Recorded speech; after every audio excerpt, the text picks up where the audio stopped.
If you go back far enough, everything lived in the sea. At various points in evolutionary history, enterprising individuals within many different animal groups moved out onto the land, sometimes even to the most parched deserts, taking their own private seawater with them in blood and cellular fluids. In addition to the reptiles, birds, mammals and insects which we see all around us, other groups that have succeeded out of water include scorpions, snails, crustaceans such as woodlice and land crabs, millipedes and centipedes, spiders and various worms.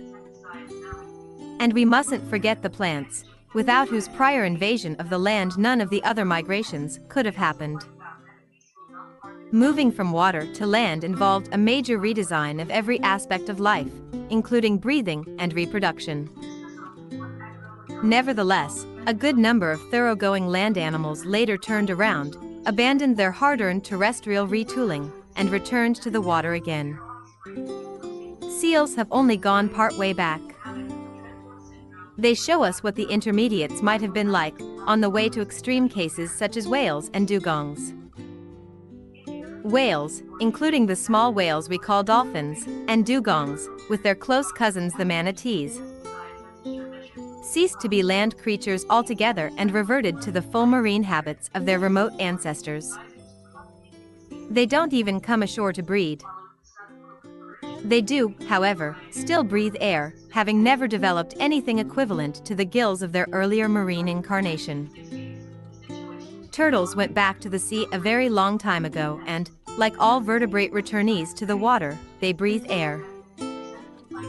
However, they are, in one respect, less fully given back to the water than whales or dugongs, for turtles still lay their eggs on beaches. There is evidence that all modem turtles are descended from a terrestrial ancestor which lived before most of the dinosaurs. There are two key fossils called Progonocles quinstedti and Paleochirsis talampeensis dating from early dinosaur times, which appear to be close to the ancestry of all modem turtles and tortoises. You might wonder how we can tell whether fossil animals lived on land or in water, especially if only fragments are found. Sometimes it's obvious. Ichthyosaurs were reptilian contemporaries of the dinosaurs, with fins and streamlined bodies. The fossils look like dolphins, and they surely lived like dolphins, in the water. With turtles it is a little less obvious. One way to tell is by measuring the bones of their forelimbs. Walter Joyce and Jacques Gautier, at Yale University, obtained 3 measurements in these particular bones of 71 species of living turtles and tortoises. They used a kind of triangular graph paper to plot the 3 measurements against one another. All the land tortoise species formed a tight cluster of points in the upper part of the triangle, all the water turtles cluster in the lower part of the triangular graph. There was no overlap, except when they added some species that spend time both in water and on land. Sure enough, these amphibious species show up on the triangular graph approximately halfway between the wet cluster of sea turtles and the dry cluster of land tortoises. The next step was to determine where the fossils fell. The bones of P. quinstedti and J.R. talampeensis leave us in no doubt. Their points on the graph are right in the thick of the dry cluster. Both these fossils were dry land tortoises. They come from the era before our turtles returned to the water. You might think, therefore, that modem land tortoises have probably stayed on land ever since those early terrestrial times, as most mammals did after a few of them went back to the sea. But apparently not. If you draw out the family tree of all modem turtles and tortoises, nearly all the branches are aquatic.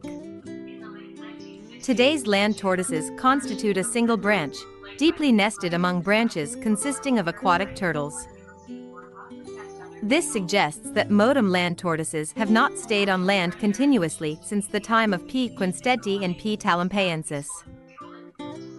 Rather, their ancestors were among those who went back to the water, and they then re-emerged back onto the land in, relatively, more recent times.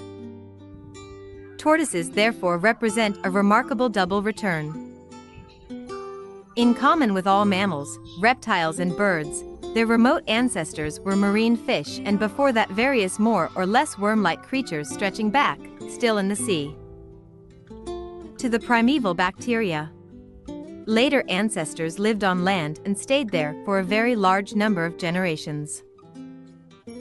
Later ancestors still evolved back into the water and became sea turtles. And finally they returned yet again to the land as tortoises, some of which now live in the driest of deserts. Please visit ourplanet.com to discover what we need to do now to restore our coastal seas. I can hear the whole